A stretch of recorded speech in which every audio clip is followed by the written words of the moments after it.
Wait a second. Wait a second. Wait a second. Wait a second. Anyway, welcome to the Lancescurv show. It's good to be alive and it's good to be live. It's good to be alive and it's good to be live. Yes, we have a crazy one today. The Lucifer effect, how good people become bad. And when I researched this and jotted down some notes, I was like, wait a second. Am I getting bad? We all have it inside of us. We all have this thing that can turn around and we can surprise ourselves sometime. Oftentimes we say, oh, I could never do this and I could never do that. And then we're put into a certain situation. And then later on, we're like, I did that. And it breaks down more and more and more. It's not just because of the situation. The situation was like the spoon stirring up the Nestle's cocoa or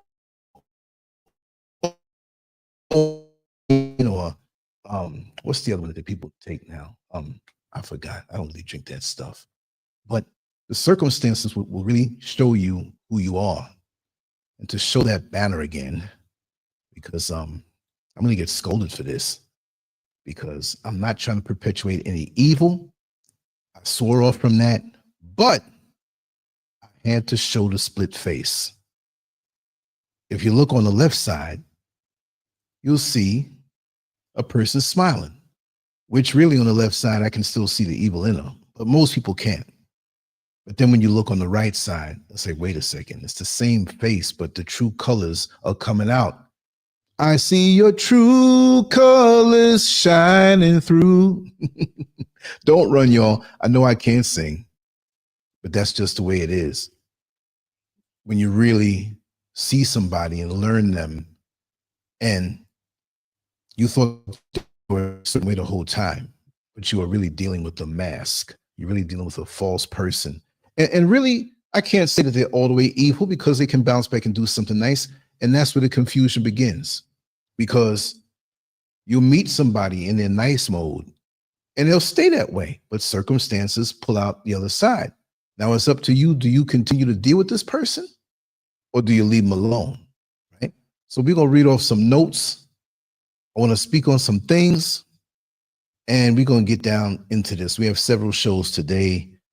So if this is not your favorite chocolate out the box of chocolates, we have more. But I love human nature. I love it. I love it. I love it. And I learn every day. Every year brings me to a higher level, because circumstances will bring out what's inside of somebody. But it makes me better, because like that fighter, like that boxer who got hit with a certain punch, it's like, listen, you will never, ever hit me with that punch again. Never, right? The Lucifer effect, how good people become bad. The slippery slope to darkness. Imagine someone who's always been kind, compassionate, and morally upright. The type of person who stands for justice, helps others without expecting anything in return, and would never hurt a soul. Now, picture that same person years later, and not even that long sometime, completely unrecognizable. They're capable of cruelty, deception, and even destruction. What happened? What causes this transformation? How does someone go from being good to becoming a monster? That's the question we want to answer. But we're diving into the psychological and philosophical forces that shape human nature, uncovering the hidden mechanisms that push good people toward darkness. The truth is uncomfortable, even disturbing, but necessary. Because the scariest part, it can happen to any of us. Any of us. Seriously.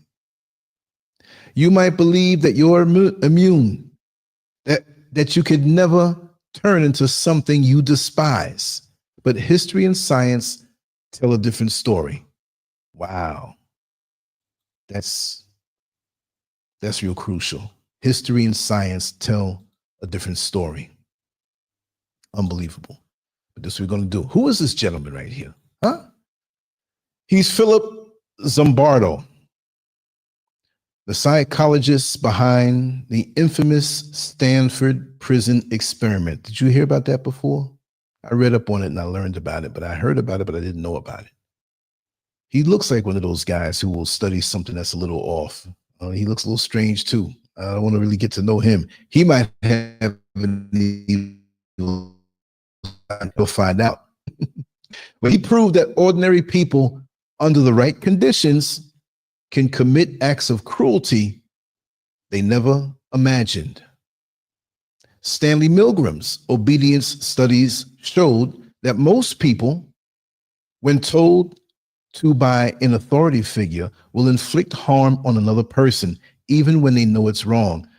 Wasn't RFK saying the other day, I caught a piece of a clip, that it's the authority figure situation. When you see, for example, a doctor in his white coat, and he's a doctor and he has a stethoscope, and he comes in to a room of people and tells them certain things, and they may have a problem with it, but they end up doing it anyway because they're listening to the authority figure. And that's the very reason why, with many of us with this C-19, remember we all wore the mask and it wasn't Halloween?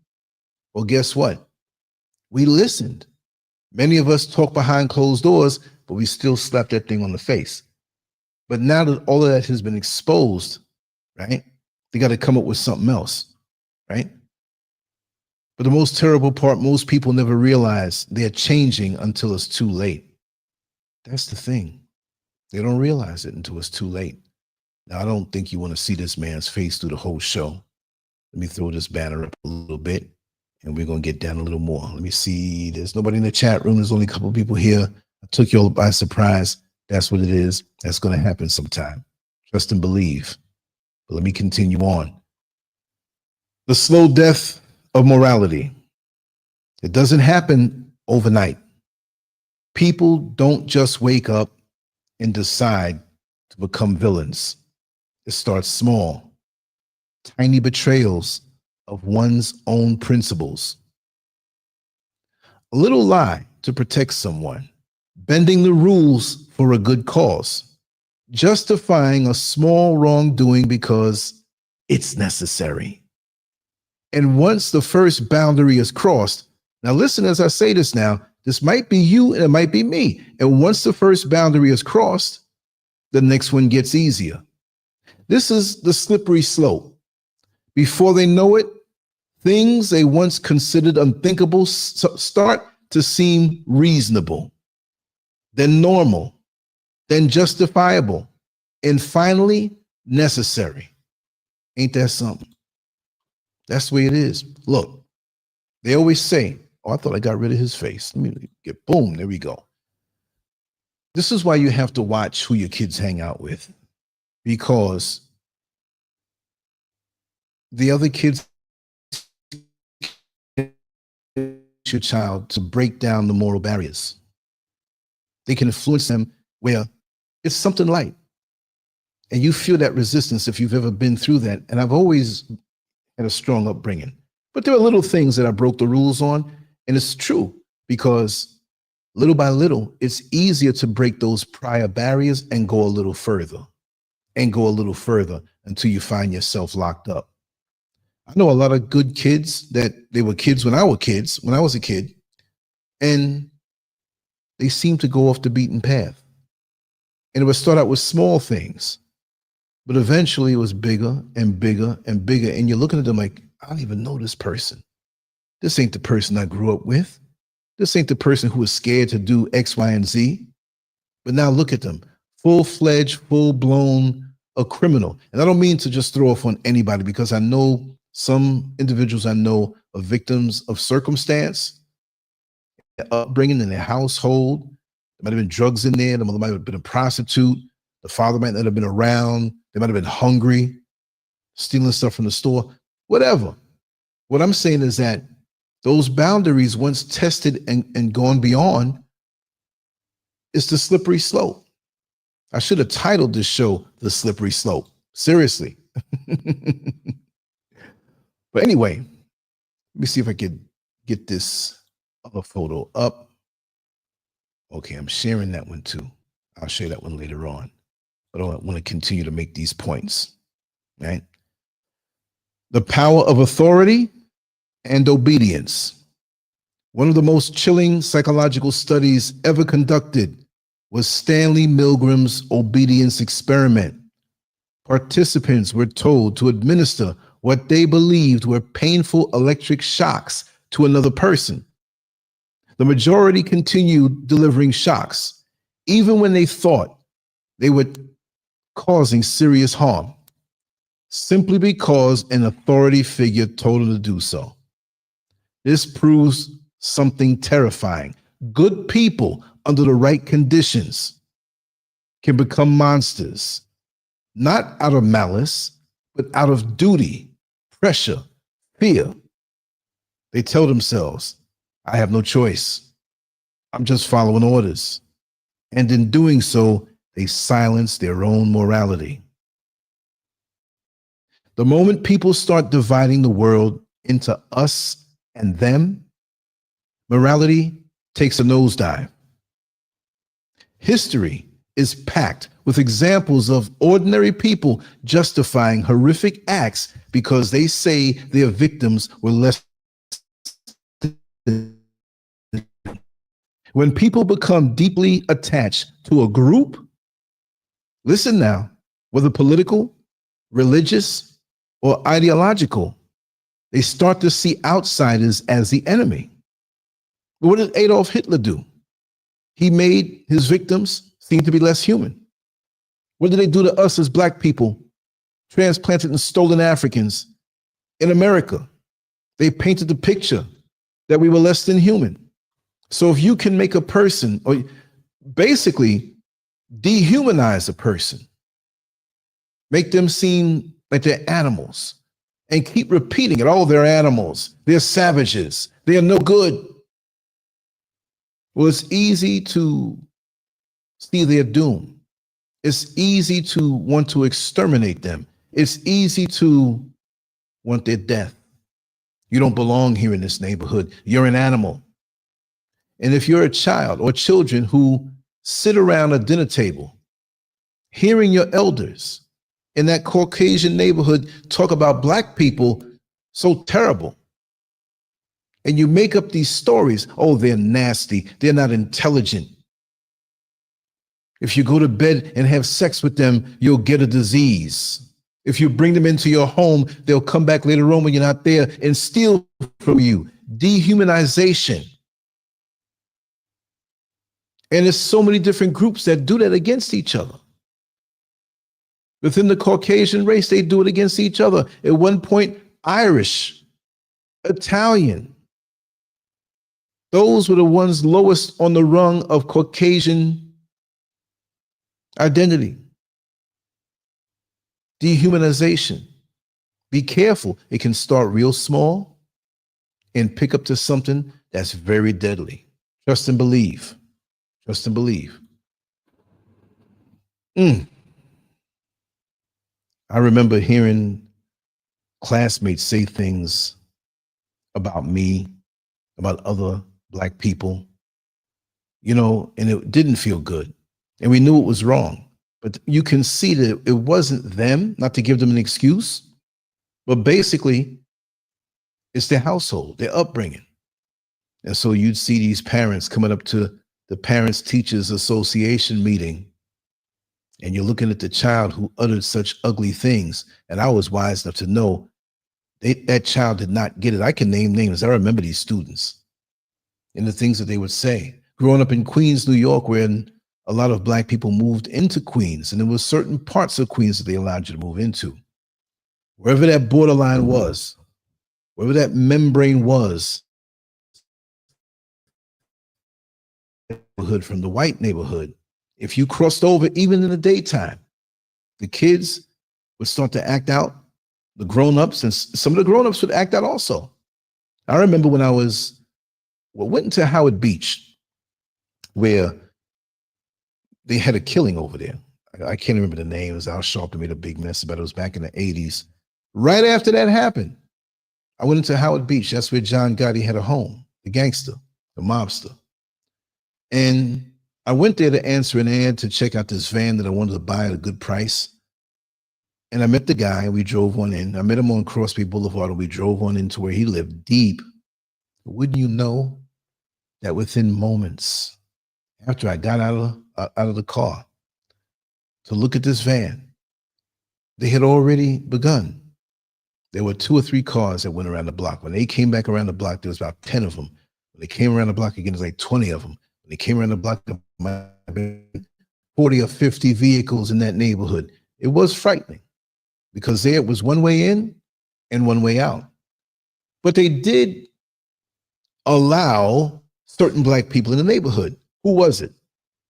The ones who were the nannies, the ones who may have been doing construction, and you can see the construction hat and the tools and whatever. They didn't say anything to them. But me conducting business with this other white man to purchase his van, which I did get the van, it created something that I'm like, okay, I'm starting to look around for weapons, which I probably would have been overwhelmed, but I would have took 7 or 8 with me. But dehumanization, the whole thing that happened there, the media, it roused up situations. So me going there, I knew there would be tension, but not like that where it's almost life-threatening. That was very frightening to me. But you see how people are. But you see them elsewhere in the gym. Hey, buddy, how you doing? Whatever. But come around their neighborhood and see how they treat you. You see what I mean? So it was a learning experience. Trust and believe. I'm going to set something up over here so I can show you this next man's face. And that way I'll keep it where, because these things we need to know. We need to study some things. We need to know. There he is. Okay, cool. And this gentleman's name again, this is the next one who did that experiment, Stanley Ingram. Let me show his face. Just for the context, there he is. That dude looks strange. Would you take something to eat from him? He looks like, right? That's the one who did the shock experiment. And talking about him. And, you know, these dudes have phone. Wow. An old black phone. You know when those phones ring, they ring so loud? Unbelievable. Anyway, let's get back to business here. Let's read on. The illusion of righteousness. The more people believe they, okay, let me see. Okay, yeah. Let me slide back down to where I was. Okay, here it is. The justification trap. I jumped up a little bit. Here's the thing. People rarely see themselves as villains. Now, mind you, as I speak these words, I want you to think about yourself and people that you know. I'm not saying it's bad that you may have gotten this way to a point, but we do, within human nature, have a tendency to follow through with this trajectory. People rarely see themselves as villains. Even when they commit terrible acts, they convince themselves that what they're doing is right. This is where cognitive dissonance comes to play. When our actions contradict our beliefs, we don't change our actions. We change our beliefs to justify them. You see what I mean? This is why in these churches, why it's dangerous. Once some of these church folks consider you to be the devil, they'll do some devilish things to you. I'm talking about some churchified black folks who you swear up and down is good. Once they deem you to be the devil, that's it. Someone who sees themselves as a good person, but finds themselves hurting others, won't admit they've crossed the line. Instead, they'll tell themselves, I had no choice. They deserved it. This is for the greater good. This is how people commit atrocities while believing they're still righteous. The more people believe they are morally superior, the easier it becomes for them to justify harmful actions. This is called moral licensing. Moral licensing. The idea that doing something good gives you a free pass to do something bad. A person who donates to charity in the morning might feel less guilty about lying in the afternoon. You see what I mean? This is like the man who, yeah, this is a good one. This is a good one. I got to show my face on this one. You know, you lie in the morning and you give something to charity in the afternoon. This is like the man who out of nowhere, ladies, been with for a while, there's no anniversary, no birthday, no holiday, and he comes home with roses for you. Out of nowhere. I'm not trying to rain on your parade, but why did he bring you roses out of nowhere? What was he doing? He was working late the night before at the office, or so he said. I'm not trying to make you paranoid, but why all of a sudden he's treating you so nice? Because he's trying to justify what he did before that you wouldn't like. How about that? So sometimes good deeds are done to relieve people of their guilt from what they did. This is why, and I'm going to be real, when you see a lot of Caucasians don't care, donating to these organizations that are supposed to help the hungry Africans. The hungry Africans? What? Where? All this food growing out here for free, GMO free, Bill Gates free. And they do this because they know that they fired somebody black at their job because they didn't like them. I'm not saying that's what it is all the time. Or they have a next door neighbor that moved there that doesn't look like them, and they do little demonic things to them.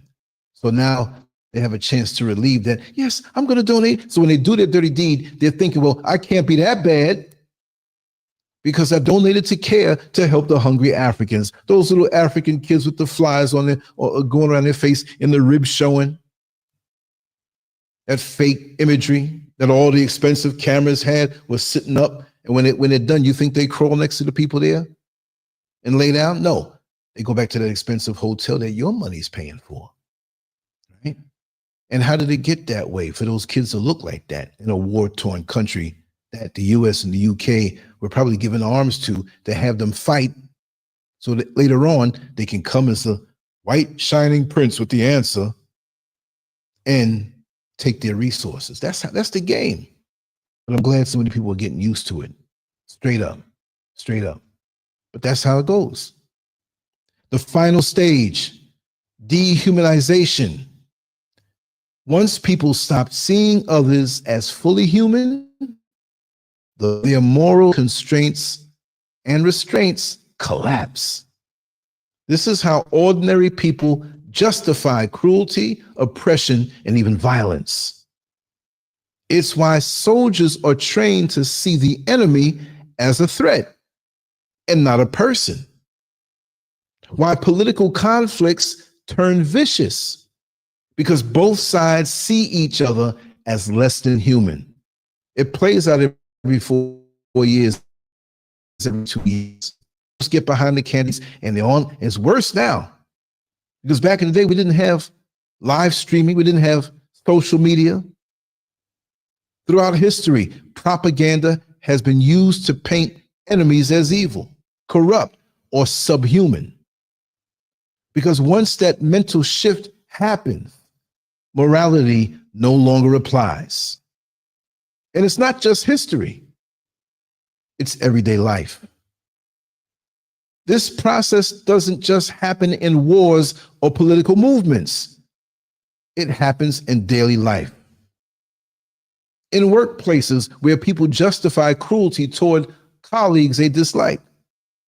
In relationships where one partner convinces themselves that their actions are justified because the other person deserves it. Online, now y'all know about this, where people attack strangers with words they'd never use in person. People have said some things to me online I know they would never say to my face. And yes, it can happen to you, and you can become that person. I don't think most who are here with me on this particular platform would do so, but there's stages to this thing. So it's not just you go from A to Z overnight. It's a cancer that grows. But this descent into being a bad person. Well, if good people can become monsters, we prevent it. The answer isn't simple, but it starts with awareness. The most powerful defense is self-awareness. See, I know if I get roused up a certain way, I might do something bad or going toward that. But you see, many people believe they're immune to corruption simply because they see themselves as good. But as we've seen, morality is fragile. Good intentions alone don't stop people from falling into darkness. Most of us see ourselves as good. In fact, the moment you say, I could never do that, you're already at risk. Because the people who fail and fall the hardest are the ones who thought they never could. Just understand, you could. The very thing you say you don't think you can do. And it's not even just being a bad person. It could be in a bedroom. I'll never do that. I'll keep it decent. You find yourself doing all kinds of things when that feeling comes over you. But darkness is always present. So is the light. And the difference between the two is not about being good. It's about being aware, because it's a third line. It's about questioning yourself, keeping yourself in check, and resisting the forces that seek to corrupt you, and refusing to let the small compromises turn into irreversible changes. Because if history has taught us anything, is that the road to hell isn't paved with evil intentions. It's paved with justifications. Justifications. That's a scary thing. So as we move into turning into this other person, we justify. We make excuses. We compromise ourselves. And that line that starts here starts to move over more. Especially with decadence. You know, a person who's using drugs because they're trying to escape certain pain, it's not like something annoyed them and they say, you know what, I'm going to go on drugs. No, it's a gradual thing. And now we have a substance, but that's an internal thing. They're not a bad person because of the weakness or the circumstances. They didn't understand it. But what I mean is that it's a gradual thing, just like with other. I've seen people do bad things. Oh, good morning, Lance. How are you doing? So didn't he just kick that child in the backside? Mask these things. Hence, be sure again if you just got here. That face, both faces could very well be a good part of this person's personality. But the thing is that it's what side are you seeing? Can you see the other side? Can you see both sides? Or you just see one? Are you convinced? Right? Oh no, they could never do. And another person sees the other side, and you get two different opinions of the same person. You know, you can have people, and I've had it done to me, that, or even when you know people, and this is what the most will do. I'll say it this way, because your character, the character assassination, you'll have a person who is envious or jealous of the reach or influence of this particular person. They want this positioning so bad for themselves. They can't stand how this person that they feel is inferior to them has such a good rapport with so many people close, near, and far.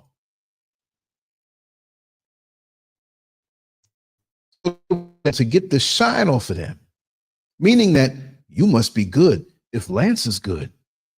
But then after a while, as you see some of those people that were around this individual, which in my case is me, they start to whisper. They start to speak. But you know he ain't all that. Well, you know he did this. It grieves me that he did. He's such a nice person, but he did this. And they keep seeding the minds of the people around until they themselves begin to get revealed. So there's all types of deceptions that go on when people attack you or dehumanize you or try to bring you down that way. The best way dealing with that stuff is to stand on your square. Continue to be the person that you are until all of those who are deceived by the words of that Judas begin to say, hey, I see what you're doing. And you try to throw up on this person because of what you're doing. This is why in those situations, you say nothing. You're going to have to be dehumanized for a while. You're going to have to be attacked by the people who seem good, but they're really bad because of their insecurities and their jealousies of wanting to hold a station that you hold. That's your lane that you're built for. Don't fight with them. Just know that the clock keeps on ticking and keeps on talking. And you walk that road of righteousness that you always have walked. But never, never, once you get that energy around you, don't ever let it come around you again. Because they will try to good face again, come back around you, whatever. No, no, no, no. Once you have the knife in your hand and it was behind your back, as you got close to me or whoever else, even though the knife is not in their hand, trust and believe the intent is there. They're just waiting for their time. So this is why the next show that I'm going to do, probably another hour time, I see that it's raining. I want to see how bad the storm is coming down. The power might cut out like it usually does when it rains. But once I see that it's okay, I'm going to come on to something else. I'm going to set up Neil Frazier's show tonight. And we're going to see. We're going to see. We're going to get deep into human nature. This is what I'm into. And so just to show that banner again, you know, it looks so real. I prefer the person on the left side than the person on the right side. But the bottom line is it's one person. How do we know? We got to take time. And like I said, we've got to righteously isolate. The art of isolation. That's what we're going to talk about next. Because once you keep your car in the garage and you're working on it and tweaking it under the hood, it's going to run perfectly. So when you stay to yourself and don't let these energies get around you that deceive you, that pull you in different directions, and have you seeing reality different from what it really is, you'll be able to discern all of that, and you'll cut through life like a hot knife through butter. Trust and believe. Anyway, I'm going to wrap this down right now. Neil Frazier, and I'll try to squeeze in 2 shows between there. Neil Frazier's show, Metamorphosis' show is coming on 3 p.m. Eastern Standard Time. And I'm just down to work. I just don't want any power outages to stop me in the middle of what I'm doing. So anyway, much love to you all. Take care. The rain is coming down. I think I'm ending this on the right point. Lancescurv out. Peace.